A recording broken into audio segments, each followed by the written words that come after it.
Muy buenas noches, ¿me escuchan? Sí. Excelente, muy buenas noches. Pues este es nuestro lunes de micrófono, un espacio donde Derecho Disciplinario MX pues lo abre, lo deja abierto para todos aquellos operadores del régimen disciplinario, personas interesadas en esta importante materia del derecho, expongan sus dudas, sus comentarios, compartan sus experiencias, pues en un ambiente informal, relajado, siempre basándonos en el respeto, únicamente, digamos, exponiendo ideas y contradiciendo ideas, no a las personas de que promulgan esas ideas, ¿no? Siempre en un ambiente cordial de intercambio, pues académico, de posturas y demás. A lo largo de esta serie de lunes de derecho, perdón, de micrófono abierto, pues hemos compartido temas o señalado tópicos que nosotros mismos compartimos o hablamos en nuestro grupo de WhatsApp, ¿no?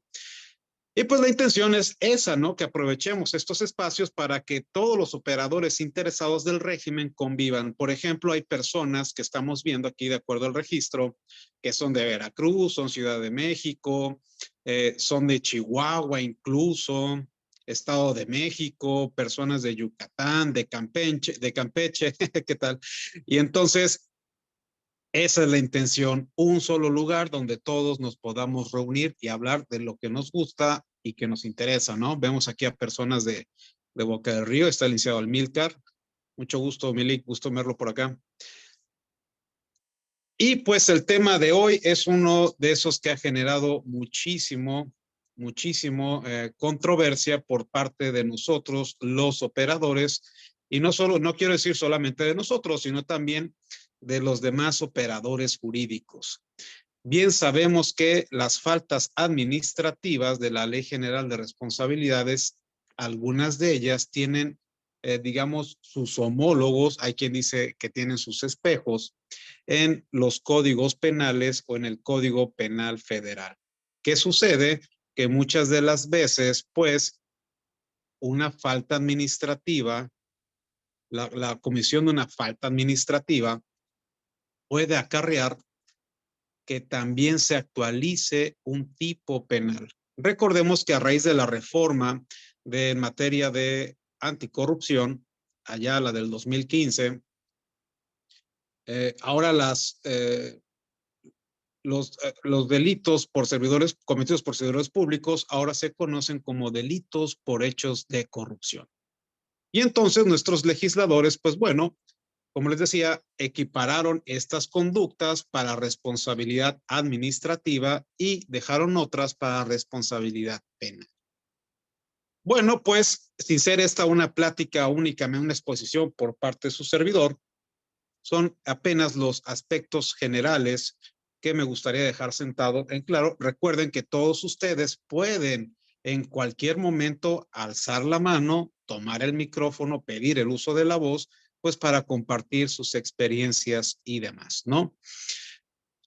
Fíjense que debido a una situación que me acaba de surgir, no voy a poder estar toda la sesión. Es por eso que le he pedido a nuestro amigo, el maestro Roberto Colorado, persona con la que hemos diseñado, impartido estos cursos. Yo siempre digo que es mi socio intelectual en esta materia.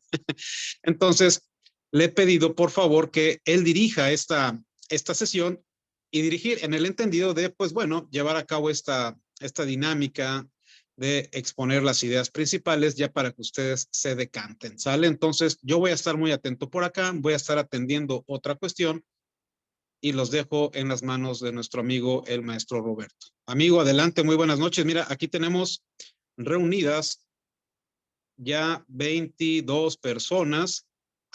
Bueno, prácticamente casi todas son de nuestro grupo de WhatsApp, que por cierto, vimos ahí el intercambio de ideas que muy amenamente se dio entre todos, entre algunos de los participantes, y recordemos que el grupo también para eso es, ¿no? Para que nosotros expongamos nuestras consultas, expongamos nuestros casos. Recordemos que el conocimiento se construye de manera conjunta.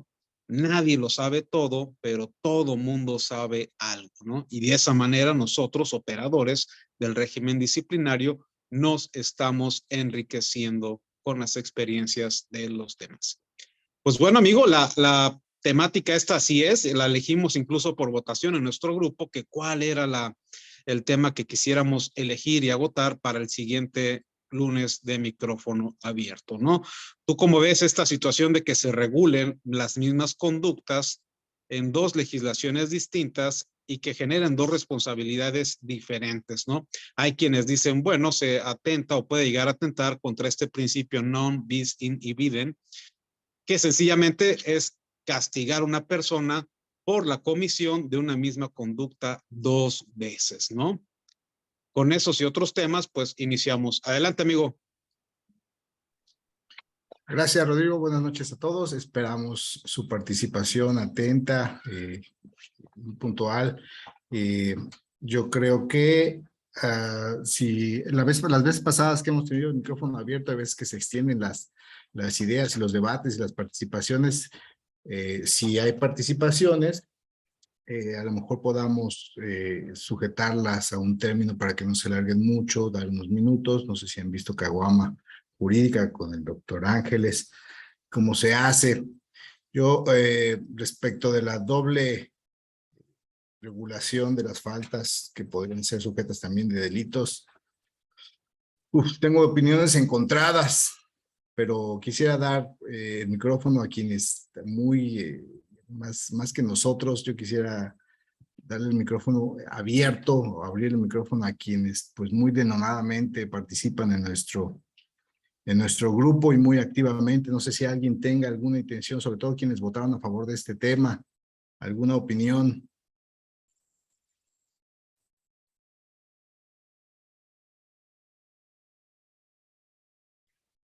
El tema de hoy radica esencialmente en si está bien que se juzguen dos veces las mismas conductas, una en la vía administrativa y otra en la vía penal, o si con una bastaría. Creo que ese es el kit del asunto. Licenciado Amílcar Reyes tiene ahí la manita levantada. Adelante, por favor, licenciado. Hola, muy buenas tardes. Buenas tardes. Agradezco mucho la invitación a este foro abierto. Primeramente, felicitar a los generadores de estas actividades que realmente pues, son de mucho interés para los abogados que de alguna forma ya hemos pues palpado el derecho disciplinario. Y bueno, con relación a la pregunta, al tema de hoy, el principio que mi antecesor por ahí mencionaba, creo que tiene que ver mucho con esta situación, el principio de nadie puede ser juzgado dos veces por la misma conducta o por el mismo delito. Sería la pregunta ahí, creo yo que interesante, porque finalmente en materia penal se denomina que nadie puede ser juzgado dos veces por el mismo delito. Sin embargo, para que se actualice la hipótesis normativa de ese delito, debe de haber una conducta que encuadre de manera idónea, en este caso, pues a la culpabilidad supuesta de la persona. Y hablando desde el punto de vista administrativo, considero que podría ser una vulneración a los derechos humanos desde mi punto de vista objetivo, porque si bien es cierto, la Ley General de Responsabilidades Administrativas menciona faltas graves, faltas no graves, tendrían que pues estar alineadas al mismo tipo de conducta que conlleva el delito en materia penal.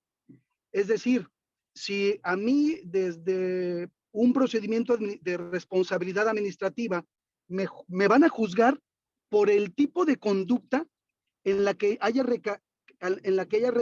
recaído y que se actualice atendiendo a la Ley General de Responsabilidades Administrativas. La misma conducta y los mismos hechos deben actualizarse en el tipo penal.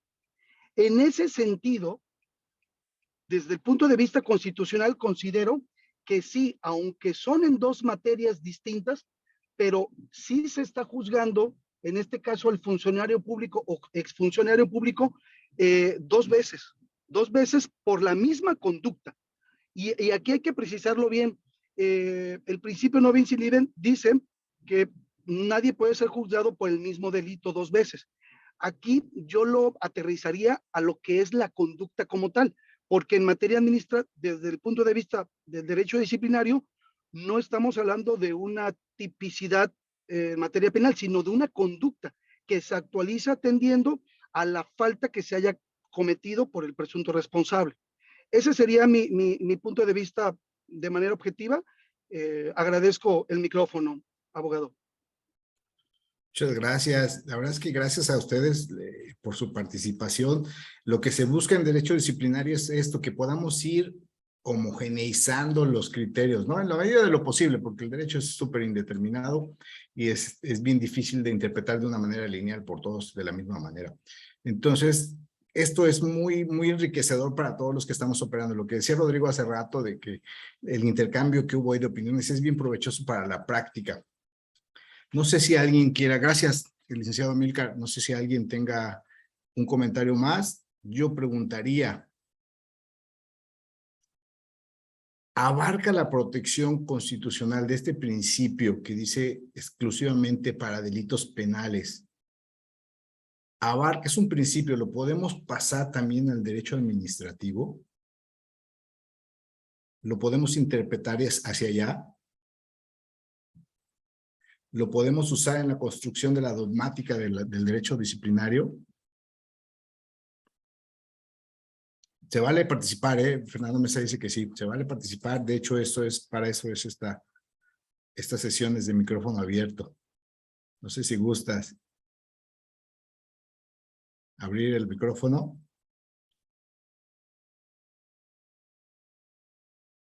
Muy bien. Dice América que se aplica jurisprudencia. Fernando Mesa dice que sí. Y dice, de acuerdo con el participante, finalmente se sanciona la forma de conducirse. Correcto. Magistrado, por favor, yo creo que el magistrado Alberto Gándara, que es un referente en el derecho disciplinario de nuestro país, no merece, no, perdón, no necesita presentaciones, doctor, por favor. Muchas gracias. Muchas gracias, Roberto. Es un gusto estar aquí con ustedes platicando.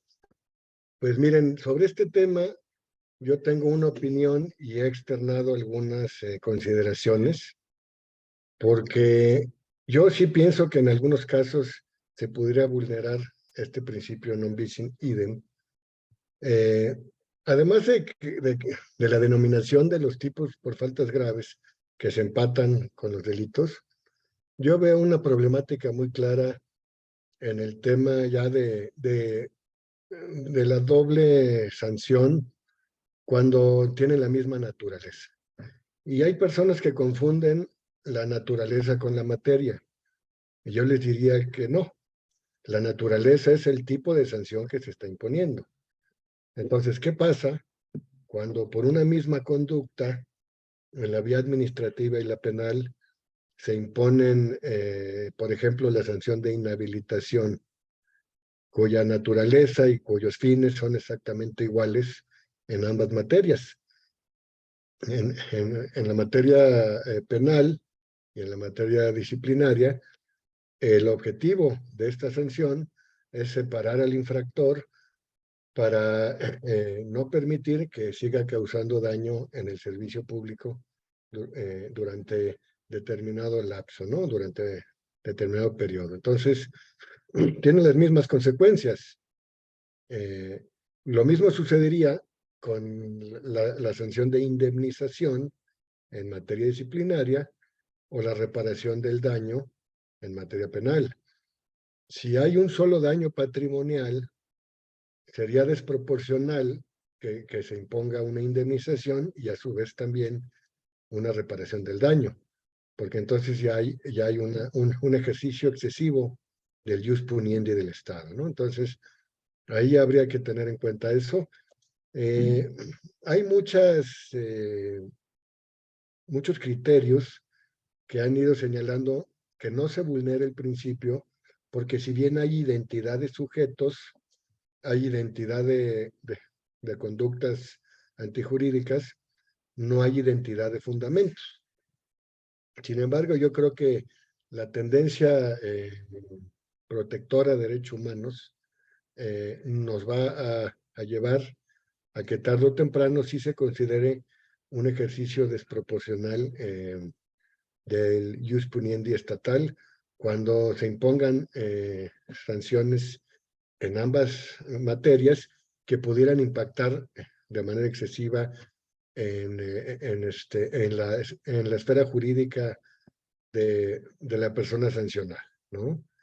Hasta aquí dejo mi comentario y podemos seguir platicando sobre el tema. Muchas gracias, magistrado. Totalmente de acuerdo. No sé si alguien tenga un comentario que quiera expresar. Yo tengo una duda ahí, justo lo que usted acaba de dar en el clavo, que es lo que me he preguntado. Esta doble sanción que se haga por una sola conducta, la Constitución es muy clara, dice que nadie puede ser juzgado 2 veces en la misma materia, ¿no? Por delito penal, no puede ser en la misma materia. Si es distinta materia, no la naturaleza, si es distinta materia, ¿cabe esta doble regulación, esta doble sanción? Bueno, de alguna manera la Constitución garantiza el doble juzgamiento, así lo dice el 109, que corren por cuerdas separadas las materias. Sin embargo, ya a la hora de llevar a cabo en la práctica esto, sí pudiera vulnerarse, porque también dice, no podrán imponerse sanciones de la misma naturaleza, ¿sí? 2 veces sanciones de la misma naturaleza. Y entonces ahí nos encontramos con un non bis in idem sustantivo y un non bis in idem procesal. Es decir, nadie puede ser sancionado 2 veces por lo mismo, o nadie puede ser juzgado 2 veces por lo mismo. Y la complicación no es a lo mejor ser juzgado, sino a la hora de imponer las sanciones e intentar ejecutarlas. Ahí es donde pudiera verse esta problemática, ¿no?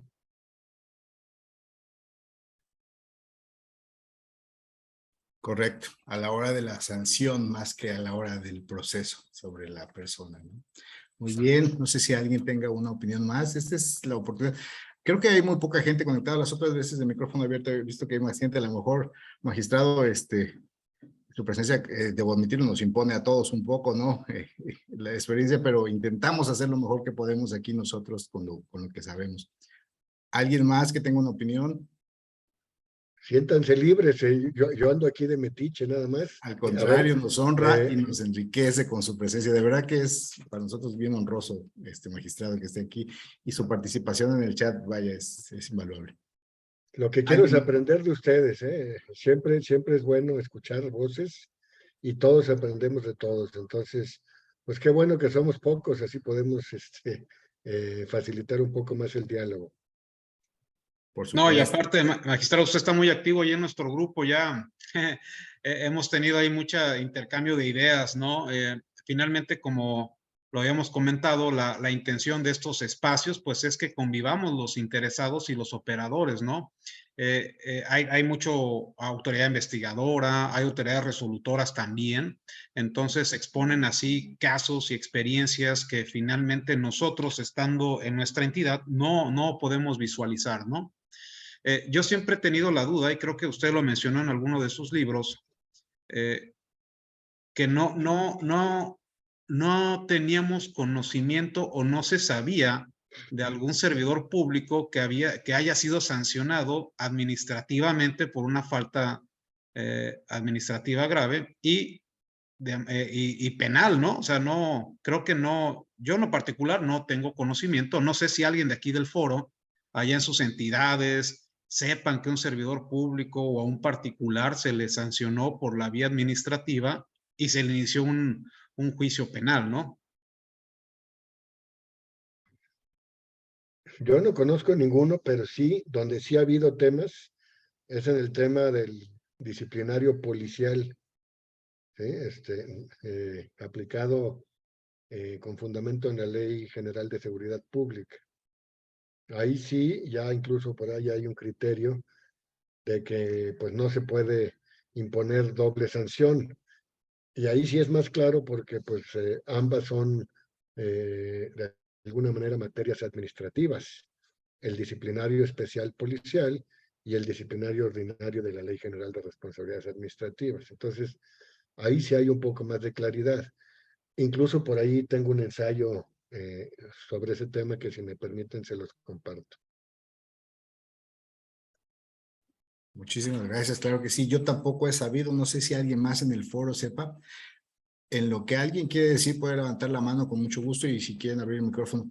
Lo que sí he visto mucho en la práctica es que se denuncian los hechos cuando a la hora de que se está recibiendo un informe de responsabilidad administrativa y se está admitiendo, he visto que se llegan a denunciar mucho antes de llegar a una resolución o incluso desde la etapa de auditoría misma o incluso en el momento de la investigación, al mismo tiempo que se denuncia que hubo un incumplimiento de una solventación de observaciones y se da vista a la autoridad investigadora, se decide por parte de los órganos internos de control denunciar esos hechos por la vía penal, que si bien es cierto corren por cuerdas separadas, pues al final creo que van enlazados. Y en la práctica los fiscales lo que hacen es que las diligencias de investigación consisten en preguntar a la autoridad administrativa cuál fue el resultado de esa investigación administrativa para basar su determinación en lo que en lo que ellos van a determinar conforme a lo que resuelve la autoridad administrativa, lo cual a mí me llama la atención porque lo veo muy seguido. Yo trabajo en un órgano interno de control y eso se hace muy seguido. Al final el fiscal siempre pregunta cuál es el resultado que se obtuvo y casi siempre, o más bien en todos los casos que yo he conocido, la determinación de la autoridad penal va en el mismo sentido que la resolución del procedimiento de responsabilidad administrativa basada en ni siquiera en una interpretación propia, sino que dice que conforme a lo dispuesto en la resolución del TALPRA, también determina que no existen los elementos. Lo entiendo en varias vertientes. La primera, que pues las fiscalías especializadas, por lo menos en Veracruz, en delitos cometidos por los servidores públicos, están rebasadas. El personal que tienen no conoce mucho de materia administrativa y mucho menos de cada uno de los entes que integran la administración pública. Entonces, como que le cuesta mucho trabajo ir del derecho penal a desglosar los del derecho administrativo y poder resolver el por sí, si todos esos elementos de acá también configuran una acción penal, como que va. El cúmulo de trabajo, la falta de personal y las limitaciones propias de la fiscalía con los excedentes de trabajo que tienen, pues creo yo, en mi apreciación, que es lo que ha llevado a que las autoridades penales decidan basar sus determinaciones en lo que se resuelve primero en el PRA, en el procedimiento de responsabilidad administrativa, y sobre eso basan sus determinaciones. Eso es lo que yo he visto en la práctica. No sé si alguien más lo ha visto así. Dice Amílcar, yo apenas estoy vigilando la integración de una carpeta de cliente que posiblemente puede ser señalado por un probable delito mismo que tiene varios PRA. Pues sí, es precisamente lo que estamos platicando. Esto es lo que en la práctica ha acontecido. No sé si alguien tiene una opinión distinta, algo que quiera externar con toda confianza. O si creen que está agotado ese, podemos tomar alguno de los temas que muy activamente estábamos discutiendo en el chat. Adelante, Rodrigo. Yo nada más para, a lo mejor algo que faltó comentar es que, ¿por qué tenemos una doble regulación aparentemente para las mismas conductas, no? Bueno, pues ahí habrá que recordar cuando la presión internacional que hubo hacia México por distintos motivos, inseguridad, corrupción, obviamente la firma de este convención de la ONU contra la corrupción, ahí expresamente esa convención señala que las conductas de corrupción deben ser sancionadas, pero por la materia en la vía penal, ¿no? ¿Qué hizo nuestra legislación? Bueno, pues que dijo, no, pues va a ser por la vía penal, pero también por la vía administrativa, ¿no? Entonces, digamos que el por qué se dio, o esa es la explicación, a grandes rasgos obviamente faltan muchísimos detalles, del por qué tenemos una aparente doble regulación y que muchas de las veces, pues, existe esta concurrencia de sanciones, ¿no? como lo decían aquí hace ratito, pues 2 sanciones se están imponiendo por 2 conductas aparentemente iguales, ¿no? Y algo bien importante, o sea, si bien es cierto el Código Nacional, el Código Penal Nacional, no, el Código Federal Penal contempla ahí específicamente los tipos que son muy parecidos a las faltas administrativas. Muchas de las veces las mismas faltas de no coinciden con los delitos a nivel estatal, ¿no? Genera mayor controversia, mayor situación. Además, recordemos que vivimos en un régimen cuya marco jurídico no está homologado, ¿no? ¿Cuántas veces vemos leyes estatales de responsabilidades administrativas que no están precisamente armonizadas con nuestra ley general, ¿no? Muchas de las veces, pues, ¿qué ha pasado? Se exceden en estas sanciones, en estas faltas administrativas, incluso reglamentos administrativos contemplan ahí sanciones que exageran lo que marca la ley general, ¿no? ¿En qué vivimos? Pues bueno, lo que todos sabemos, ¿no? Una especie de, iba a decir infrarregulación, pero sí, lo correcto es una desarmonización que genera todo este tipo de complicaciones, ¿no? ¿Es cuánto, mi estimado maestro? Correcto, coincidimos contigo, mi querido Rodrigo. ¿Alguien más que tenga una participación? En lo que alguien más se decide, se anima a hablar, yo quisiera lanzar una pregunta aquí para que lo podamos ver. La denominación de presunto responsable, solo las palabras, la expresión presunto responsable, basta para que se declare un procedimiento de responsabilidad administrativa inconvencional, inconstitucional, nulo. Solo esas palabras, la expresión lingüística nada más. Por ahí, ¿alguien alzó la mano por ahí? Adelante. Adelante, Jorge Alberto, por favor. ¿Qué tal? Muy buenas noches a todos y a todas. Pues considero que no, porque puede ser una mera referencia, lamentablemente, en el uso del lenguaje no apropiado, que los operadores hagan, ¿no? Pues en materia penal tenemos el problema de que a veces se habla de indiciado, de imputado, de procesado, de sentenciado, la parte reo, o sea, se hace como una especie de sinonimia. Sin embargo, creo que lo importante para el caso ya de la nulidad o de esto que usted está preguntando, ya sería los razonamientos de la autoridad al momento de determinar si impone, por ejemplo, ya en una sentencia, ya en materia penal, pues es al momento de que si encuentra destruir la presunción de inocencia o no. No hay que pasar por alto que, bueno, al menos en la materia penal y también más específicamente en materia de justicia penal para adolescentes, que es a lo que me dedico, sí es importante que esta presunción de inocencia se observe el tratamiento poliédrico que tiene como regla de trato, como norma y como derecho, ¿no? Y como norma de trato, pues bueno, la realidad es que pues no va, ya en la experiencia que tenemos, no va a dar nulo o va a hacer que se reponga un proceso, no va a dar la nulidad de algún acto, pero pues sí va a estar constantemente siendo llamada la atención por parte del órgano jurisdiccional en el sentido de que se debe de dirigir dependiendo con el respeto a la dignidad humana, Debe dependiendo, tratar, ¿no? exacto, que debe de tratar a la persona que está siendo sometida al proceso, al juvenil justiciable, de la manera que exige esta regla de trato, ¿no? En atención, al menos en esta parte de la justicia para adolescentes, conforme lo marcan los instrumentos internacionales. Pero no creo que dé lugar a una nulidad. ¿Es cuánto? No, muy bien, de aquí hay que destacar 3 cosas que dijo Jorge Alberto.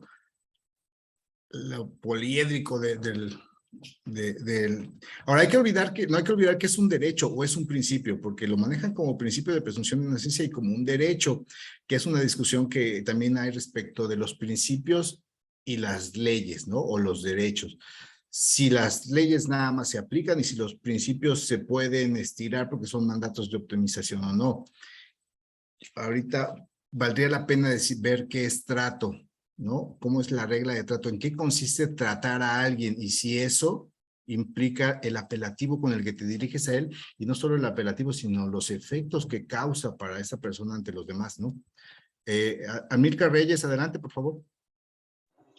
Buenas tardes de nuevo. Es una pregunta muy interesante y que en la poca experiencia que tengo en tratar temas de derecho disciplinario, me he topado con situaciones en las cuales me hago la misma pregunta. Por ejemplo, a los clientes que tengo diversos clientes que son señalados por acoso sexual, una conducta que de primera mano no está específicamente contemplada en la Ley General de Responsabilidades Administrativas, pero bueno, las autoridades investigadoras, con todo el respeto que me merecen, la tratan de encuadrar en el artículo 49, fracción 1, o el artículo 49. Sin embargo, la consecuencia de mencionar o señalar a un funcionario público como presunto responsable trae incluso que se tomen medidas cautelares, aquellas como la suspensión, pero además, vaya, lo están afectando en su esfera jurídica. Incluso, vaya,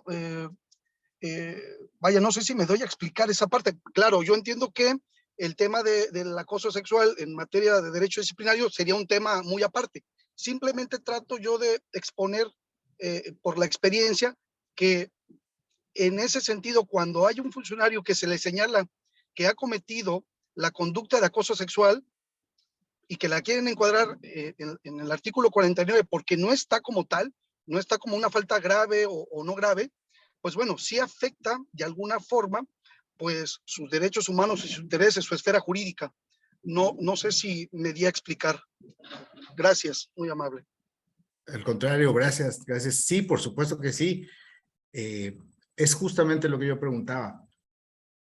Independientemente de que sea acoso sexual o no, el hecho de que te vayan a notificar y no estén en tu casa y entonces notifiquen a los vecinos y le digan, toma, oye, vengo a notificar a fulano. ¿Por qué? Porque es presuntamente responsable de la falta de oye, es que fulano ya estaba ahí. ¿Cómo reparar o es irreparable la percepción que se genera esa exposición ante los demás? Tiene la mano alzada Rodrigo y el magistrado, pero Rodrigo y yo somos de casa. Magistrado, por favor.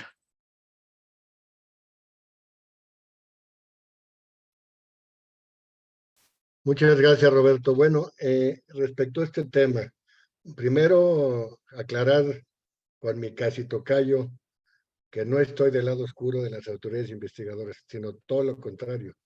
Soy el más crítico de las actuaciones ya de alguna manera predispuestas por parte de algunas autoridades investigadoras de sanción, ya con una predisposición, con una orientación clara para sancionar. Soy muy crítico y en todos mis foros lo he reiterado, las autoridades investigadoras no pueden actuar de esa manera. No pueden tener como presunto responsable a la persona, aunque la ley así lo etiquete. Es una etiqueta muy desafortunada, sin duda. Sin embargo, donde sí debemos de tener mucho cuidado es no tanto en la denominación que le demos, sino en el trato de no culpable que debe prevalecer, fíjense ustedes, debe prevalecer no hasta que se dicte la resolución sancionadora, sino hasta que cause estado la sanción. Aunque la ley nos diga en el 222 que podemos ejecutar de manera inmediata, es claro que esa ejecución violenta el principio de presunción de inocencia. Debemos de tener claro eso porque además ya está reconocido, bueno, está reconocido en nuestra propia ley, pero no lo queremos entender. Y además está reconocido en nuestra Constitución y en la convencionalidad también. Como les compartía yo hace unos días, si mal no recuerdo, hay una sentencia reciente en el caso de Mina Cuero contra Ecuador, en donde está perfectamente bien establecido esta situación. Entonces, ahí sí es darle un trato de culpable a una persona que todavía no le podemos dar el trato de culpable. Entonces, independientemente de lo desafortunada de la expresión, tenemos que ser claros en el respeto de este principio de presunción de inocencia hasta el último momento. Esos serían mis comentarios.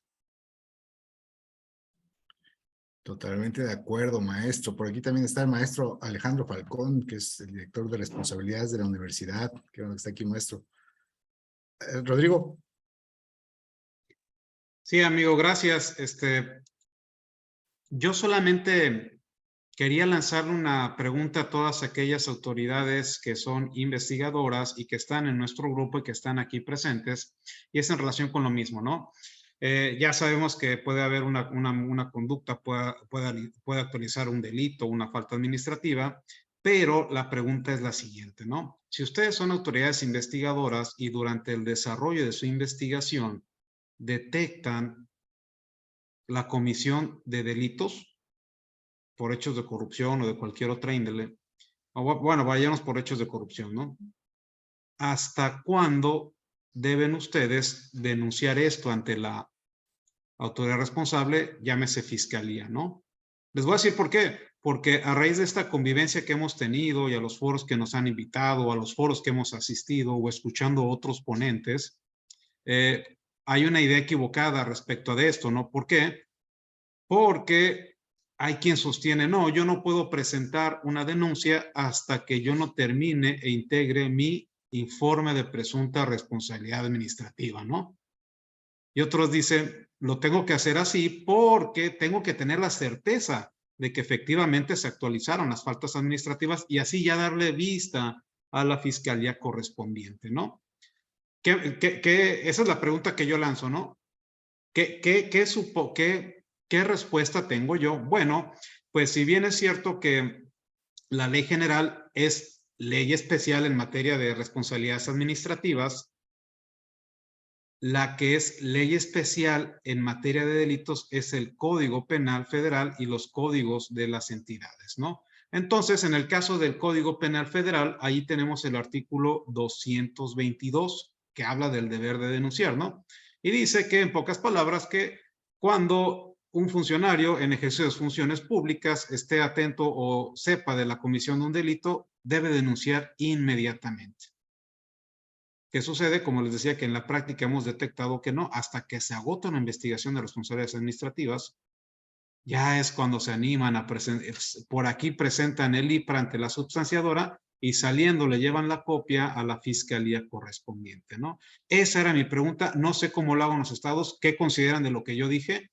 Obvio, es una pregunta que va a estar perenne ahorita en la reunión, atendamos aquí a lo que dicen nuestros compañeros. Bueno, maestro, tú indicas, muchas gracias. No, de eso se trata, pues de que participemos todos. Juárez, la pregunta que hizo el doctor Rodrigo es, ¿cuándo denunciar? ¿En qué momento denunciar? En el informe. Aquí alguien puso, Germán, el artículo 12 de la Ley de Responsabilidades del Estado de México señala que si derivado de las investigaciones existe la presunta comisión de un delito, entonces es cuando se presenta. O sea, la posición del Estado de México es legal la posición legal es hasta que se emite el IPRA, no antes. Alberto Juárez López, después Germán y después el maestro Fernando Anselmo. Por favor, Alberto. Gracias. Yo nada más quería precisar que el artículo que mencionaba el doctor Rodrigo es del Código Nacional de Procedimientos Penales, no del Código Penal Federal.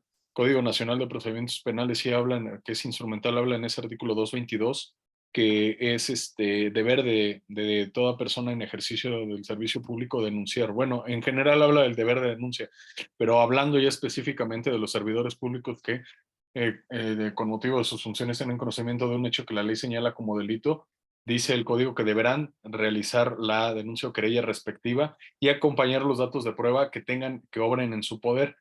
Y me parece que lo correcto también, a fin de que en algún momento el requisito de procedibilidad no se vea afectado, es inmediatamente que tengan conocimiento del hecho que la ley señala como delito, o como lo dicen por ahí en los foros, del hecho con apariencia de delito, inmediatamente dar vista al órgano investigador, a la fiscalía correspondiente, a fin de que pues también esa diligencia, perdón, esa investigación no se vaya a contaminar.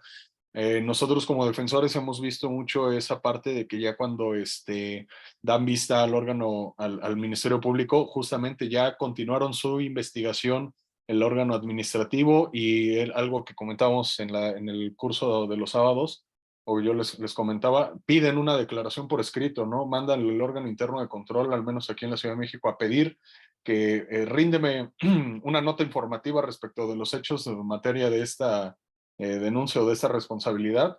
Y pues, pues en vía de requerimiento, pues ya se lo están pidiendo al titular de la unidad administrativa, quien a su vez pues, le pide al servidor público técnico operativo que entregue la información, que rinda la nota informativa y acompañe los soportes documentales que justifican su actuación. Y pues bueno, ahí no está, esa declaración que ya está realizando no es en presencia de abogado. Y entonces, ya cuando están en el procedimiento penal, pues bye bye, ¿no? Lo tiran porque, ya hasta el Ministerio Público le dice, no, pues es que yo no voy a subir esta audiencia, yo no le voy a dar trámite a esto porque ya está contaminada esta investigación, ya lo autoincriminaron, ¿no? Por eso considero que antes de que no hay que esperarse a que los órganos de investigación de los órganos internos de control deban de esperarse a terminar ellos su investigación previamente para evitar ahí alguna contaminación. Es cuanto. Muchas gracias, maestro. Si me permite nada más. Gracias. Sí, efectivamente, estimado Jorge, me equivoqué. Era el Código de Procedimientos Penales. Y aquí surge otra situación relacionada con lo que dices. Muchas de las veces también nos hemos dado cuenta que auditorías internas o externas están dándose cuenta de un hecho ilícito, únicamente lo señalan en su pliego de observaciones. Y para mí, sea interna o externa, él sí está obligado a denunciar ese delito, esa probable comisión ante la fiscalía correspondiente, y ya después, o digamos, y otra cosa distinta es que él formule su pliego de observaciones y demás, o todas estas deficiencias que se tengan en el gasto público auditado, ¿no? ¿Qué sucede? Que igual los auditores se esperan a que salga el informe, se esperan a que sea publicado y se turna la investigadora. Para mí, en atención a lo que estamos comentando del 222, del Código de Procedimientos Penales, ellos están obligados de inmediato, el texto es muy claro, a denunciar. Eso era todo. Muchísimas gracias. Correcto, muchas gracias. Esto también va de la mano. Antes que nada, quisiera que se fuera distendiendo el ambiente, que pudiéramos hablar con naturalidad, con confianza, con respeto, pero todas las opiniones son válidas y precisamente para eso es esto, el micrófono, para externar lo que uno piensa y confortar ideas y debates, pero sobre argumentos. Lo que dice Rodrigo y lo que dice Jorge, pues es cierto, fíjense, las auditorías superiores, cuando dice José Antonio, las denuncias era el momento, y si la autoridad investigadora no lo hiciera, incurren en obstrucción de justicia del 64. Es una interpretación de ahí del 64. Pero, por ejemplo, las auditorías superiores, que es materia administrativa, o órganos de fiscalización superior de los estados, generalmente cuando aprueban las cuentas públicas ya mandan las que son graves, ¿no? Como hacen dicen, detecta que esto parece grave. Esta parece grave y la vamos a resolver nosotros. Y estas que no parecen no graves, las mando a los órganos internos de control, a efecto de que ellos lo resuelvan. En Veracruz, por lo menos, casi todas, a excepción de nepotismo y de desacato, me parece, configuran delitos también. Las graves configuran delitos en términos del capítulo de delitos por hechos de corrupción del Código Penal. Entonces, si al momento de que aprueban las cuentas públicas dicen, bueno, pues se quedaron 400 expedientes por faltas graves, ¿debería denunciar desde ese momento o hasta el final? Es una pregunta más, pero seguía Germán y después el maestro Fernando Alcendo. Germán. Hola, muy buenas noches, un gusto saludarles.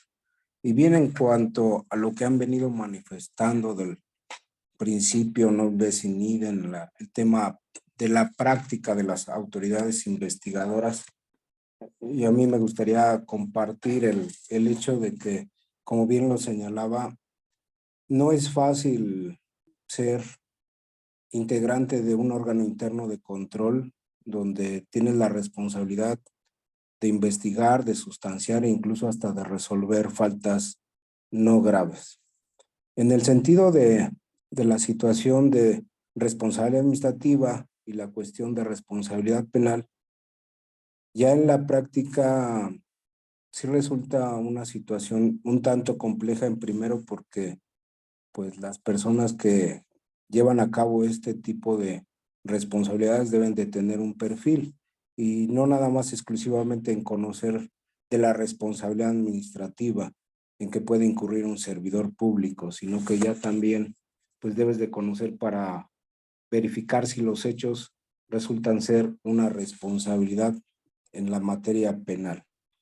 Y esto sucede únicamente cuando hay una alternancia en el gobierno y entonces empieza posiblemente a verificar, a analizar lo que hizo la anterior administración y realizan observaciones a las entregas-recepción o realizan denuncias.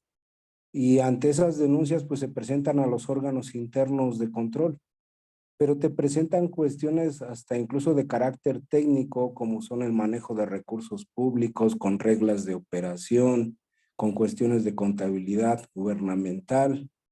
Y el órgano interno de control pues tiene que verificar, pero tiene que investigar. Como bien señalaban, la ley de responsabilidades administrativas le dice que tiene la facultad de investigar, pero si derivado de sus investigaciones, esto es, derivado de las investigaciones, no porque ya tenga conocimiento de un hecho, en la manera automática va a decir, pues le doy, hago la denuncia ante la fiscalía. Señala que derivado de las investigaciones, ¿qué quiere decir esto? Que empiezo yo a solicitar información a las autoridades o las unidades administrativas que tienen en sus archivos la información que te va a llegar a la conclusión de que efectivamente ese hecho es punible o ese hecho tiene que ser sancionado por responsabilidad administrativa o por cuestión de responsabilidad penal. Y tú a tu denuncia únicamente no vas a manifestar hechos, tienes que acompañar datos de prueba que acreditan el hecho por lo cual tú consideras que está ante la presunción de una comisión de un delito. Y no toda responsabilidad administrativa es un delito. El tipo de la falta administrativa, pues hay veces que coincide en la denominación, pero no en los verbos rectores. Y regreso al mismo punto. Qué complejo y qué difícil resulta ser un titular de un órgano interno de control y más como autoridad investigadora, porque si tú también no realizas la denuncia ante la fiscalía, aparte de tener responsabilidad administrativa, puedes tener una responsabilidad penal. Y de ahí la cuestión de la dificultad que esto tiene, ¿no? Yo voy a compartir de cierta manera, yo estoy llevando investigaciones y también estoy haciendo denuncias ante la fiscalía. Y hay fiscales del fuero local que me dicen, pues sí, pero mira, esto es técnico y necesito una auditoría. Se lo vamos a pedir al órgano de fiscalización del Estado, que depende del Poder Legislativo, porque mi perito en contabilidad que tengo aquí, pues me dice que tiene mucho trabajo o no le sabe, o tú haz, órgano interno de control, una auditoría contable, financiera, y ya que tengas un resultado técnico, me lo envías para yo poder judicializar la carpeta. Eso en el fuero local. En el fuero federal me comentan, bueno, pues sí, todo lo que me estás trayendo me parece acertado, creo que se está configurando un delito que no es peculado ni desvío de recursos, es un uso indebido o aplicación de un recurso federal. También se presentan ante la Contraloría del Poder Legislativo porque como órgano interno de control municipal, pues tú no puedes llevarle un procedimiento de responsabilidad administrativa a servidores públicos de elección popular, pero también ellos manejan recursos. Y con criterios diferentes, no obstante que he presentado más de 10 denuncias ante el órgano interno de control que ve servidores públicos de elección popular, uno los manda al órgano superior de fiscalización y otros los regresa diciendo que se abstiene de investigar porque hasta que se haga una auditoría en el órgano interno municipal. Claro, ante esto cabe el recurso de inconformidad, dada la jurisprudencia, precisamente ahorita estoy trabajando ese recurso, ¿no? Pero el procedimiento de responsabilidad administrativa tiene bastante complejidad la ley todavía está en su etapa de interpretación, no hay una verdad absoluta y poco a poco se va construyendo un dogma para que el procedimiento de responsabilidad administrativa pues ya pudiera tener sus propios criterios y que pues si bien es cierto hay muchas cuestiones que se parecen a la materia penal, pero pues yo creo que debe tener su propia autonomía, su propia independencia y sus propios criterios y también existe esa pugna, ¿no? Hasta qué grado la materia penal es aplicable al procedimiento de responsabilidad administrativa porque es derecho punitivo. Es cuanto, muchas gracias. Al contrario, muchas gracias. A título personal, yo creo que nunca va a haber una verdad absoluta de respecto ni de esa ni de otras, sobre todo en derecho. Han oído a algunos autores que dicen que el derecho es tan indeterminado que es imposible interpretarlo de una sola manera. Fernando Anselmo, adelante, por favor. Muchas gracias, Roberto, por la oportunidad de manifestar algunos comentarios con respecto a la temática que se está siguiendo. Y quiero concluir después de mi comentario en una pregunta. Y voy a hablar de otra materia distinta a donde hay mucha claridad y que es la materia fiscal.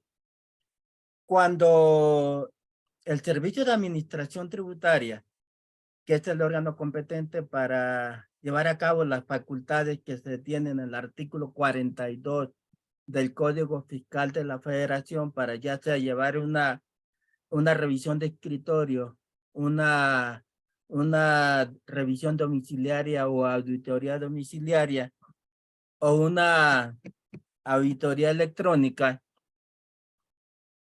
en cualquier parte del proceso, si descubre elementos que pueda constituir un delito fiscal de los contenidos en el artículo 108 y 109, inmediatamente procede a darle aviso a la Procuraduría para que éste presente la querella correspondiente.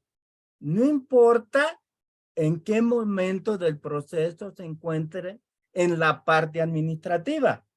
Y hablando del derecho comparado, como en la ley 74430 de Argentina, que dice, no lo puedes penalizar o no lo puedes judicializar hasta en tanto no cierres la parte administrativa. Análogo a lo que dice el Código Penal español. Estoy hablando en materia fiscal todavía. Entonces, no voy a prejuzgar qué es la figura que sea correcta, si Argentina o España. En México es muy claro. Dice, en cualquier momento de la fase del proceso administrativo, tú puedes judicializar ya esta parte. Si estamos hablando de que existen determinadas dudas en el derecho administrativo, ¿por qué razón no se analoga derecho administrativo como lo menciona el derecho fiscal? Que al final y al cabo, pues bueno, tenemos que hablar de las mismas figuras institucionales de diferentes materias. Es cuanto es mi comentario y gracias por la oportunidad. Al contrario, muy valioso y sí da mucha luz de a lo mejor cómo podría ser aquí. Germán, ¿se te quedó la mano levantada o querías platicar de nuevo? Por aquí alguien solicita muy atentamente hacer una consulta. Astrid, por favor. Hola, buenas noches, maestro Roberto. ¿Qué tal? Bueno, yo quisiera aprovechar el foro para hacerle una consulta al magistrado Gándara con relación a estos temas. Me gustaría si pudiera decirnos su postura con relación a acoso y hostigamiento sexual. Porque digo, en el ámbito federal, nosotros, bueno, existe un protocolo, ¿no? Que nace desde el Comité de Ética y como comentaron en este foro, que hay muchas autoridades que tratan de encuadrarlo en la fracción 49, pero en el artículo 49 de la fracción primera de la Ley General, con relación al Código de Ética, a los códigos de conducta y demás, ¿no? Entonces me gustaría saber cuál sería el deber ser desde su perspectiva, con todo respeto. Me encantaría escucharlo. Maestro, Muchísimas perdón, gracias, magistrado, Astrid. Quisiera que las opiniones que se emiten aquí son a título doctrinario y académico, nada tiene que ver con Sí, todos nosotros, para que lo entienda así, por favor, magistrado. sí, Muchas no hay gracias. problema. Yo tengo la gran ventaja que al ser magistrado consultor y no estar en el día a día de la resolución de los expedientes, puedo emitir mis opiniones a título personal sin ningún riesgo de carácter profesional. Entonces, pues sí, lo voy a decir tal cual, cuál es mi opinión, querida Astrid, porque mira, vamos por partes. Primero, yo soy de los que estoy convencido de que una fuente obligacional para los servidores públicos debe partir de una norma, no necesariamente de una ley, puede ser de una disposición jurídica de menor rango jerárquico que una ley, pero sí tiene que ser una norma jurídica. Por lo tanto, fue un error garrafal de los legisladores haber incluido los códigos de ética como si fueran fuente obligacional. ¿Y qué pasa además en materia federal? Que a ti te toca esa parte, pero que debe ser muy cuidadosa porque el Código de Ética de la Administración Pública Federal lo que está haciendo es ampliar el catálogo de faltas de la ley general. Y eso no es correcto. De ninguna manera un código de ética se puede sustituir en lo que debe prever un catálogo de faltas previsto en la ley general. Y eso es lo que desgraciadamente está sucediendo con este código de ética. Entonces, yo creo que incluso esta sentencia a la que yo me refiero, a la que me referí hace rato, también tiene impacto en este tema. No podemos estar imponiendo sanciones con base en códigos de ética porque se nos van a caer porque son, o sea, un código de ética es un código deontológico que no tiene fuerza jurídica para sancionar, aun y cuando lo vincules con el 49 fracción primera. Yo más bien te diría que si quieres encuadrar una conducta de esta naturaleza, te vayas a las faltas graves y ahí a lo mejor sí vas a encontrar en el tipo de abuso de funciones alguna posibilidad de encuadrarlo. Como saben mis compañeros del Estado de México, como Germán y otros que andan por ahí, el tipo administrativo sí está regulado en la ley del Estado de México. Los dos tipos administrativos, el hostigamiento y el acoso sexual, que son conductas sin duda que se deben castigar, pero yo soy más convencido de que son conductas que se deben castigar desde el ámbito penal. ¿Por qué? Porque lo que protege, en este caso, es el bien jurídico que protege es la libertad sexual de las personas, no el buen funcionamiento del servicio público. Si ustedes leen el tipo o los dos tipos administrativos, cómo están redactados en nuestra ley local, se van a dar cuenta que no está protegiendo el buen funcionamiento del servicio público, sino una afectación subjetiva que pueda sufrir la persona que sea víctima, finalmente, de una conducta de esta naturaleza. Entonces, primero, pues sí, reiterar que debemos ser muy cuidadosos con la aplicación del 49 fracción primera. Segundo, insistir en que toda aquella ley local que rebase el catálogo de faltas de la ley general pudiera ser inconstitucional, como ya lo ha decantado la Corte en sendas inconstitucionalidades de algunas leyes estatales, ¿no? Y si se pretende sancionar eso, entonces tenemos que irnos a un tipo que tutele o que proteja el buen funcionamiento del servicio público y que también de alguna manera pudiera encuadrar en una circunstancia de esa naturaleza. ¿Cómo ves, Astrid? Muchas gracias. De hecho, me atreví a preguntárselo porque coincido con usted en el hecho de que pues se sale de la esfera jurídica protegida, ¿no? En este ámbito. Me llamó la atención preguntárselo porque alguien tocó el tema y me tocó presenciar un foro a nivel nacional. Y esa era como que la incertidumbre de muchos titulares de órganos internos, el hecho de cuál es el deber ser. lo manejamos como una conducta no grave, lo mandamos a la fiscalía y hubo una titular que mencionó que ya lo había calificado con una falta grave y que estaba en tribunales.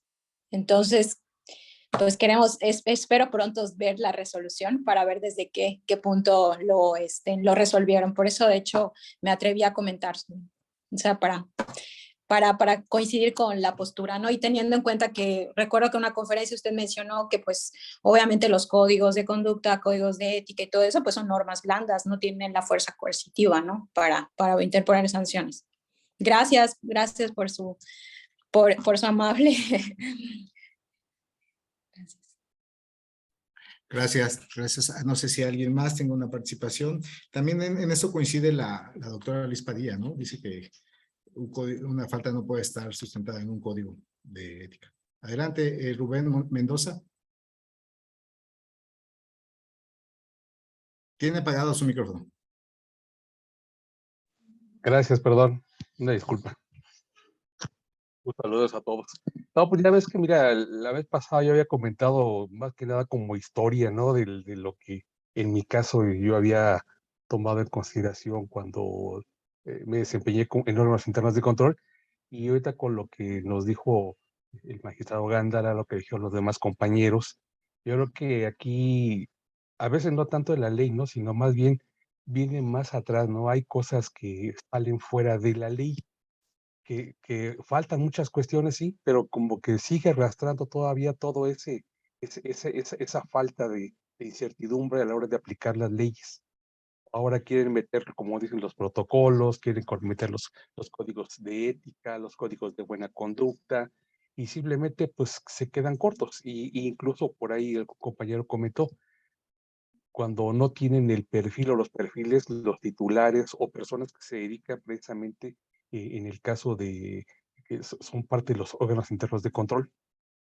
Entonces, yo siempre he comentado que hay personas que forman parte de esos órganos internos de control, o que no tienen la visión, que a veces no son abogados, y yo incluso me voy más allá y siempre les he dicho, es que algunos se sienten abogados, se sienten con el debido respeto para algunos, digo, se sienten ministros de la corte, se sienten eruditos, jurisprudentes, etcétera, etcétera. Entonces, eso hace peor todavía el caso, ¿no? Entonces, llegan al extremo y entonces empiezan ellos, cada quien de una u otra forma, a tratar de remediar, entre comillas, ¿sí? Toda la falta de incertidumbre que tienen en el caso de la aplicación de las leyes. Y bueno, y simplemente dicen, aplíquese de esta forma y bueno, no es así, ¿verdad? Pero bueno, pues hay veces uno tiene que responder a lo que son los titulares y pues así que acatar las instrucciones, ¿no? Y sabemos que están mal, así que viciado de origen, pero bueno, así se maneja. Entonces, más bien neta coincidía con muchos de las personas, de compañeros que estamos aquí en este foro, y que la verdad, desde mi punto de vista, la verdad, en mi caso muy personal, pues creo que me vuelve otra vez como a la vida, ¿no? En el caso de la materia disciplinaria, que la verdad hay mucho de qué aprender. Ese era todo mi comentario, maestro. Al contrario, gracias, Rubén. Yo soy Roberto, me pueden decir Roberto, por favor, y abrir el micrófono Ok. cuando quieran. Gracias. Y muchas gracias por su participación, de veras que son bien valiosas. Retomando, antes de darle la voz aquí a Jorge Juárez, retomando un poquito de los temas de hoy. En el próximo movimiento anterior, bueno, ya quedó claro que casi todos coincidimos que las normas blandas no constituyen base suficiente para tipificar una falta administrativa. Al parecer, la mayoría coincidimos. No sé si alguien haya... Aquí ya vamos a lograr un consenso, al parecer, en una, por lo menos. En la otra, las denuncias. ¿Cuándo se debe denunciar? A mí me pareció de lo más atinado lo que dijo el maestro Fernando Anselmo, que hasta en materia fiscal, hasta que no se concluyan las investigaciones, y me parece de lo más atinado en lo personal, no sé los demás, lo que tiene el código, perdón, la ley de responsabilidades del Estado de México. Derivado de las investigaciones sexistas, la presunta comisión, hasta entonces se denuncia. ¿Por qué? Porque pues parece ser, conforme a lo que dijo alguien por ahí, pues es como circular, denuncias pero se apoyan en ti, ¿no? Para ver qué resuelves tú, ya después se resuelven en lo penal. Me parece que sería una buena conclusión para mí en lo particular. Y ahorita, después de la participación de Jorge, me gustaría preguntarles a los demás, la regla de trato que decían hace rato, que mencionaba el magistrado, o sea, es que en la ejecución ya lo tratas como le viola la presunción de inocencia, el principio de presunción de inocencia. Lo tratas, le violas esa regla de trato. La pregunta que yo lanzo aquí es, según he investigado yo, tratar a una persona es interactuar, dirigirte a ella, ¿no? Es una regla de trato, regla de tratamiento, le dice la Corte en la concepción poliédrica que tiene.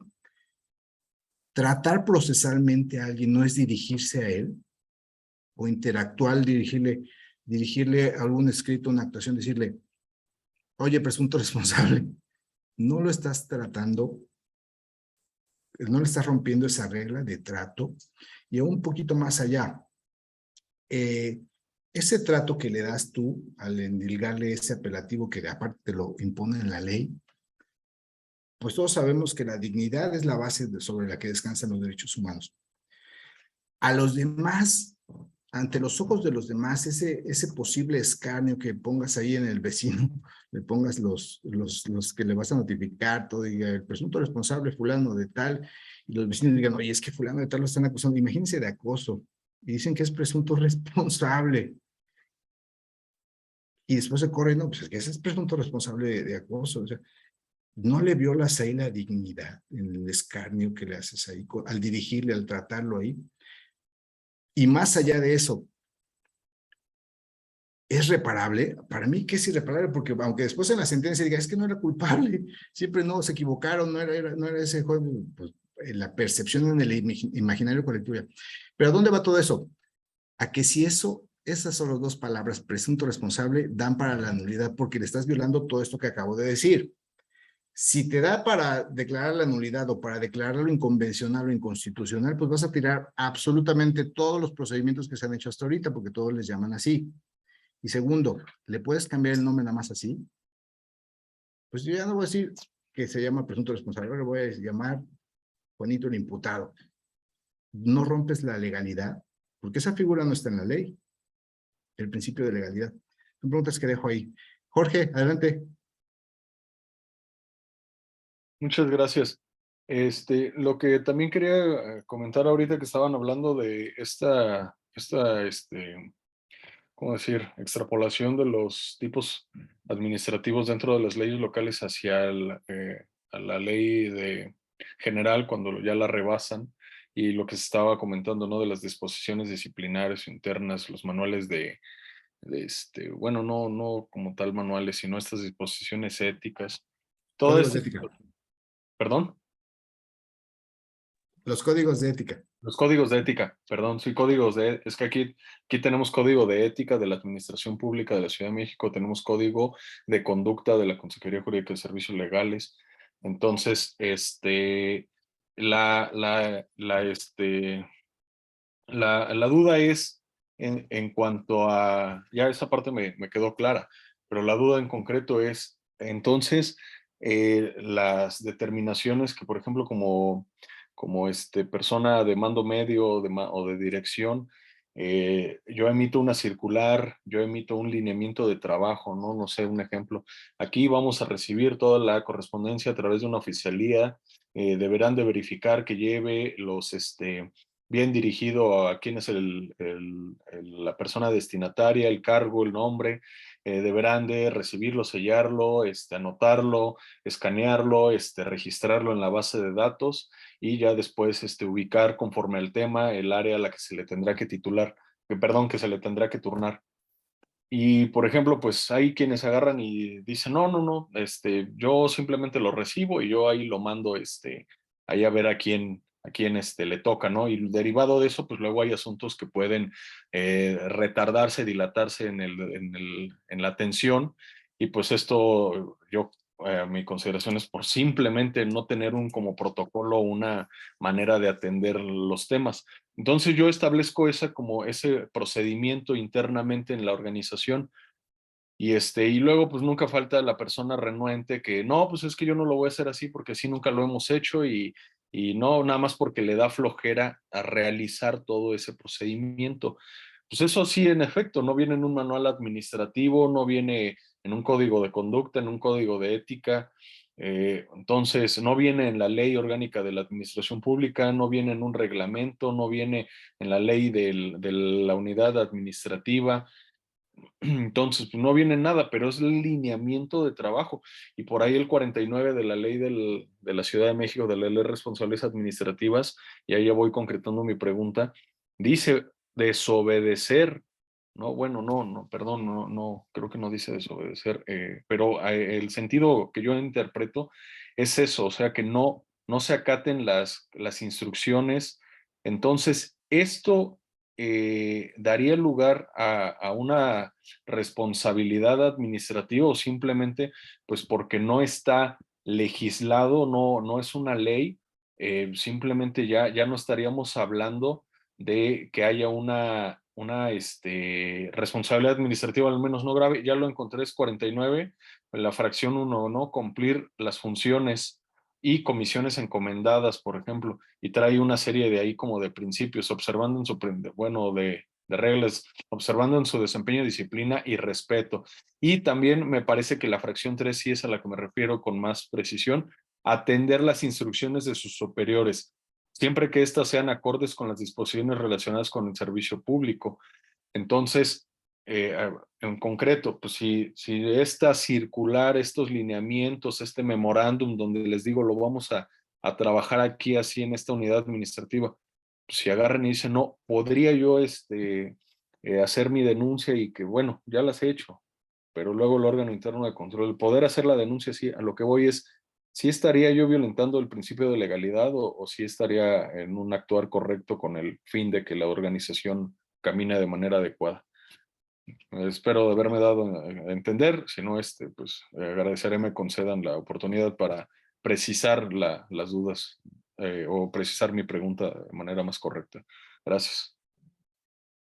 El magistrado, por favor, vamos a abusar de su grata presencia aquí. Muchas gracias. Atendiendo esa duda y ese comentario, quiero yo solamente precisar que los tipos abiertos que contempla el artículo 49 de la Ley General y que están replicados en la Ley de la Ciudad de México y en otras leyes estatales, son tipos abiertos que no tienen fuerza jurídica suficiente de manera aislada. Se tendría que hacer una remisión normativa en donde se establezca exactamente el supuesto que se le va a reprochar al servidor público. Si hay una imputación en donde se cite únicamente la fracción 1 o la 3 y no hay una remisión normativa suficiente, evidentemente, pues al ser un tipo abierto, no tendría o no se colmaría este principio de tipicidad. Porque, bueno, pues una de las características del derecho administrativo sancionador es el de los tipos abiertos. Pero eso no quiere decir que la autoridad tenga amplias facultades discrecionales para imputar tipos abiertos así de manera tan genérica. Tendría que circunstanciar, insisto, con alguna norma, o sea, hacer una remisión normativa que dé más claridad y más precisión al supuesto que queremos reprocharle al servidor público. Gracias. Gracias, magistrado. Jorge, ¿ibas a hablar? Adelante, Sí, adelante. no, muchas gracias. Sí, tengo también clara esa parte, ¿no? Y me he tratado incluso de apoyar mucho en la ley de transparencia, ¿no? En este mismo artículo 49, que dice obligación de documentar, en la ley de transparencia que establece mecanismos que se debe sistematizar la información. En este ejemplo en concreto, híjole, que hay demasiadísimo, pero pues, que lamentablemente luego los servidores es que es lo práctico. No, aquí no venimos a ser prácticos, aquí tenemos un procedimiento, tenemos que ser sistemáticos, tenemos que llevar justamente, pues es que eso ya es burocracia. No es burocracia, señores, es que burocracia es hacer las cosas como quieran y por eso al rato tener que volverlas a hacer 2, 3 veces. No, para mí tenemos que llevar este procedimiento controlado de manera sistemática, pero en este ejemplo pues era el que ponía, ¿no? me he apoyado en mis memos, en mis memorándums de estarles agregando otras leyes, ¿no? Que pudieran, considero, tienen ahí como ese tema jurídico, esa parte de la legalidad, pero me queda claro con la aportación. Muchas gracias, magistrado. Muchas gracias, doctor Roberto. Gracias. No soy doctor, a duras penas llego a maestro, pero me pueden decir No, Roberto. maestro, No, con Roberto está bien. Si alguien Ya estoy en tiene- las mismas, para quien me diga doctor, también le voy a decir que no, porque me le voy a creer.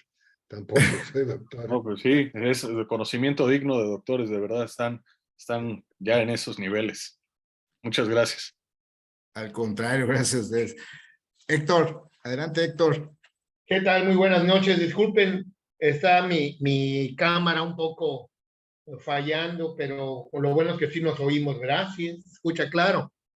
Sí, claro. Ok, claro. Bueno, primero quiero hacer comentarios, ¿no? De respecto a... no voy a apagar la cámara, ¿no? Lo importante es que me escuchen para no distraernos. Respecto, a mí ya me toca actualmente la más fácil, ¿no? Digo la más fácil porque ahora estoy del lado de los particulares, ¿sí? Solo que algún día me tocara asesorar a alguna autoridad, pero pues ya me toca la más fácil porque yo no tengo como particular que fundar, no tengo que motivar, es más, ni siquiera tengo que probar, ¿no? Hoy precisamente me tocó elaborar una comparecencia donde digo, bueno, ¿y qué prueba presento? No, pues nada, la única prueba es lo que se dijo en el informe de presunta responsabilidad y en el acuerdo de admisión, ¿sí? Quien tiene que probar es la autoridad y ahí voy. Ahorita, cuando hablamos, por ejemplo, de faltas de hostigamiento sexual, primero, yo nunca he estado de acuerdo que se trate de adecuar al tipo administrativo, porque es muy claro que la Constitución, en su fracción tercera del 109, habla de que se puedan imponer faltas a quien en el desempeño de su cargo, empleo o comisión, deje de cumplir o deje de observar 5 principios, ¿sí? Que bueno, ya en la ley se amplía, ¿no? Estos son, yo digo, son principios para sancionar. Cuando hablo de esos 5 principios del 109, ¿no? Hay otros principios en el servicio público que hay que observar y la ley general dice. Pero, caray, cuando estamos hablando, si nos vamos a la definición, por ejemplo, de hostigamiento, en el Código Penal, tanto federal como creo en la gran mayoría de los estados, se habla de realizar una conducta con fines lascivos, aprovechándose de la superioridad, ¿sí? Que hay que tratar de distinguir. De verdad, a mí me tocó 11 años ser director de responsabilidades y cuidaba mucho eso, distinguir la responsabilidad penal de la responsabilidad administrativa, ¿sí? Entonces, si ustedes ven, si checamos lo que nos dice el Código Penal, nos dice al que con fines lascivos asedie reiteradamente, dice, valiéndose de su posición jerárquica derivada de sus relaciones laborales, docentes, domésticas, y después dice, o cualquier otra que implique subordinación. Bueno, entonces ahí, pero la verdad, cuando estamos hablando en el servicio público, incluso cuando se levanta un acta administrativa, es un aspecto laboral, no es administrativo. Yo siempre les he dicho que cuando se levanta un acta administrativa, pues el quien diga eso, que no tema en el ámbito administrativo, no tiene más valor que hacer constar hechos, quizá, ¿no? Entonces, sí, la parte de hostigamiento sexual y el acoso, que el acoso es mucho más amplio, se lo comete cualquier persona. Entonces, yo aquí me pregunto, porque sí tengo algunos casos, y se lo puedo decir, gente, tengo algunos clientes que han denunciado hechos de corrupción en licitaciones, presentando pruebas de cómo se ha beneficiado a personas que no tienen la experiencia para adquirir, ¿cómo se llama?, licitaciones o obras públicas mucho dinero, y sí por el hecho de, una de las cuestiones favoritas que veo en el gobierno federal es pues inventarle un acoso, un hostigamiento sexual. Tengo como 2 o 3 así, ¿sí? Les voy a decir un comentario, de los 3, en uno intentaron administrativamente pues aceptar, y nunca pudieron actualizar ni tipificar la falta. El abogado Gándara dice algo muy cierto, ¿no? Creo que la parte, más que la fracción primera, que esa nada más habla de una falta de respeto. Yo creo que un acoso laboral y un hostigamiento, que aclaro, no solo puede pasarle a una mujer, le puede pasar a un hombre también, ¿sí? Entonces, es algo mucho más allá, es una conducta mucho más grave, más fuerte que una simple falta de respeto, como para tratar de encuadrarlo en la fracción primera del 49. Y como abuso de funciones, sí pudiera, aunque en realidad también si revisamos la definición, pues también el tipo habla de quien en el ejercicio, aprovechándose del cargo que tiene, ¿no? Bueno, entonces aquí, pero entonces si nos vamos a un hostigamiento, espérame, no estamos hablando de ser superior jerárquico. Entonces yo creo que no encuadra, y si revisamos en las faltas que un trabajador puede faltar, pues a lo mejor encontramos más por el lado laboral demandar eso. Ahora, yo tampoco me entiendo porque, por ejemplo, ¿cómo es posible que hayan acusado o inclusive separado del cargo a alguien por un supuesto hostigamiento? Y como tengo en 2 casos, y ni siquiera lo hayan denunciado penalmente cuando está clara el tipo, ¿no? Entonces es completamente ilógico que inclusive corran a una persona inventándole un hostigamiento sin ninguna prueba, y sí, interviene que el código, que el comité de ética, como dice la licenciada Ace, o hay unos comités, por ejemplo, en la CFE hay unos comités de laborales, ¿no? Que determinan casi, que yo diría que son inconstitucionales, ¿no? Porque pareciera ser que se crea un tribunal especial para juzgar a una persona y determinar si en principio es culpable o no de una conducta de este tipo, ¿no? Entonces, yo sí siento que en esa parte del hostigamiento, me hablan, si ustedes revisan esos lineamientos o ese protocolo que tiene el gobierno federal, léanlo bien y saben que no van a encontrar nada. O sea, sinceramente yo lo he leído y digo, si yo estuviera del lado de ustedes, híjole, yo no lo aplicaría porque yo no encuentro nada ahí que me facilite poder sancionar a un servidor público por hostigamiento o acoso sexual, ¿no? Con todo y que el título dice que de eso se trata, ¿no? Y si sí ven, más bien lo que tratan estos lineamientos es en el ámbito laboral, tratar de llevar esa conducta, ¿no? La otra parte que comentaba ahorita el compañero de las órdenes, ¿no? Esta es una cuestión que bueno, a mí a veces comentamos en el caso de Yucatán, yo creo que a la ley general le faltó por ahí un poquito de aclaración, ¿no? En este tipo de conducta. ¿Por qué? Porque habla en la fracción tercera, dice atender instrucciones de sus superiores siempre que sean acordes a las disposiciones relacionadas con el servicio público, pero como que le faltó a este artículo, bueno, ¿y qué voy a hacer yo como servidor público cuando me den esa instrucción contraria al servicio público? Denunciar directamente a lo mejor a mi director de la dependencia, no, en 2 días estoy fuera también.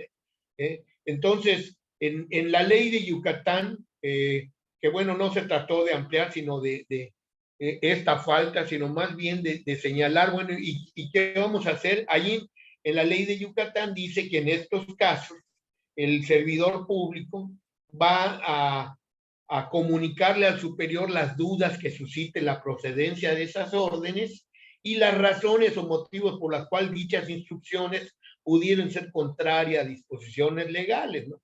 Y si a pesar de eso, entonces nos ratifican la instrucción, bueno, pues ahora sí ya queda tomar esa determinación entre cumplirlas y saber que estoy faltando también a la ley y soy también responsable en algunos casos, para algunas faltas, aclaro.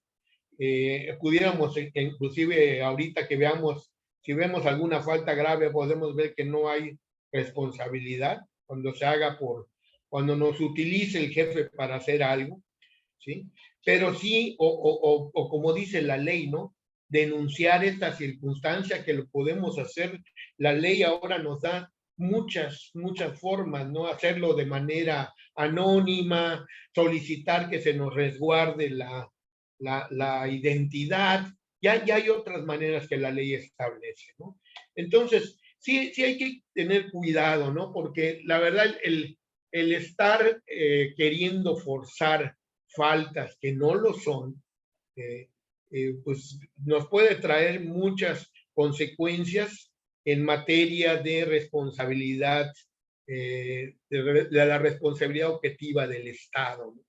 Una cosa es que sí se nos juzgue por una falta que, bueno, en la que sí hubo y a lo mejor se puede caer por otras circunstancias, a otra es estar inventando faltas para perjudicar a un servidor público, ¿no? Entonces aquí ya entraríamos a la otra parte que está en el 113 también constitucional, que es la responsabilidad patrimonial del Estado, si es que el servidor público se anima a denunciar esa responsabilidad o esa conducta del servidor público que no tenía por qué soportar. Entonces, por el momento es todo lo que quería comentar. Muchas gracias. Muchas gracias. La actividad irregular de la administración pública que no tiene la obligación de soportar los particulares, ¿no? La responsabilidad patrimonial del Estado. Muchas gracias, Héctor. ¿Alguien más tiene un comentario? Si no, nada más vamos a rápido. Aquí los que estamos en el Ok. grupo y estamos ahorita presentes, el que acaba de hablar es el compañero Héctor Rodríguez, el que siempre hace estas aportaciones y descripciones tan amplias y profundas ahí en este grupo de WhatsApp que tenemos. Un saludo, mi estimado licenciado. Era todo, amigo. Gracias, igualmente, Rodrigo. Perfecto, licenciado Héctor Rodríguez. Pues muchas gracias a todos. Son 8:30. Si alguien tiene algún tema más que decir, alguna aportación, con mucho gusto son todas bienvenidas. Si no, voy concluyendo. En el caso de las denuncias, perdón, empezamos con la doble regulación administrativa y penal de algunas conductas. Creo, salvo la mejor opinión de todos, bueno, todas y todos, que en algunos casos sí se configura esta doble regulación, pero me parece que no en todas, me parece a mí, como conclusión. Si voy mal, me dicen y me regreso. Las denuncias, ¿en qué momento se debe denunciar? ¿Al momento inmediato de que vienen los hechos o después de que realizas una investigación y ves que sí puede haber una falta y que puede haber algún delito? Aquí sí estamos encontrados, al parecer. Y los tipos administrativos basados en normas blandas, en ese creo que sí coincidimos todos. Ya en el que no coincidimos, nada fue en la presunción de inocencia. Nadie me dijo si sí o si no, pero bueno. Si nadie más tiene algún comentario. Nadie más. Muchísimas gracias a todos por su participación en el micrófono abierto del día de hoy. Está Rodrigo ya de regreso con nosotros. Magistrado, muchas gracias de verdad por su participación. Es invaluable para todos nosotros, como es invaluable la participación de todos y cada uno de los que están en el grupo, porque todos aprendemos de todos. Como bien decían ahí, nadie tiene la verdad absoluta ni inmutable. Aquí todo esto va cambiando. Después yo lo platicaba ahí con Rodrigo, lo platicaba el sábado con personas que están en un curso. Después de 2 años te vas dando cuenta de que a lo mejor no hiciste las cosas como debían de ser, o sale otra interpretación y te convences de que iba por otro lado. Y bueno, estamos en una etapa de ensayo y error. Ojalá se pueda homogeneizar lo más que se pueda con estas participaciones de todos. Muchas gracias de nuevo a todos. Rodrigo, buenas noches a todos.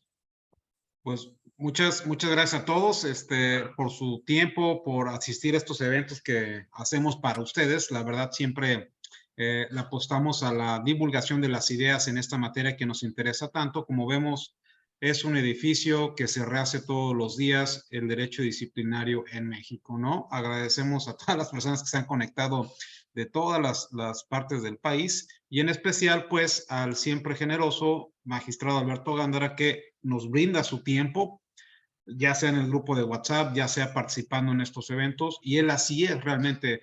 Le agradecemos, maestro, y a título personal, pues, que participe en estos eventos que, como vio, son para contribuir al derecho disciplinario. Al contrario, Rodrigo, con muchísimo gusto, fue un honor estar con ustedes platicando un rato. Y pues seguramente surgirán muchísimos más temas para poder seguir compartiendo con ustedes. Un abrazo y buenas noches. Gracias a Muchas todos. gracias. Buenas noches. Gracias, Rodrigo. Saludos a todos. Yo dejo en el tintero si alguien quiere dejarlo. Audiencia.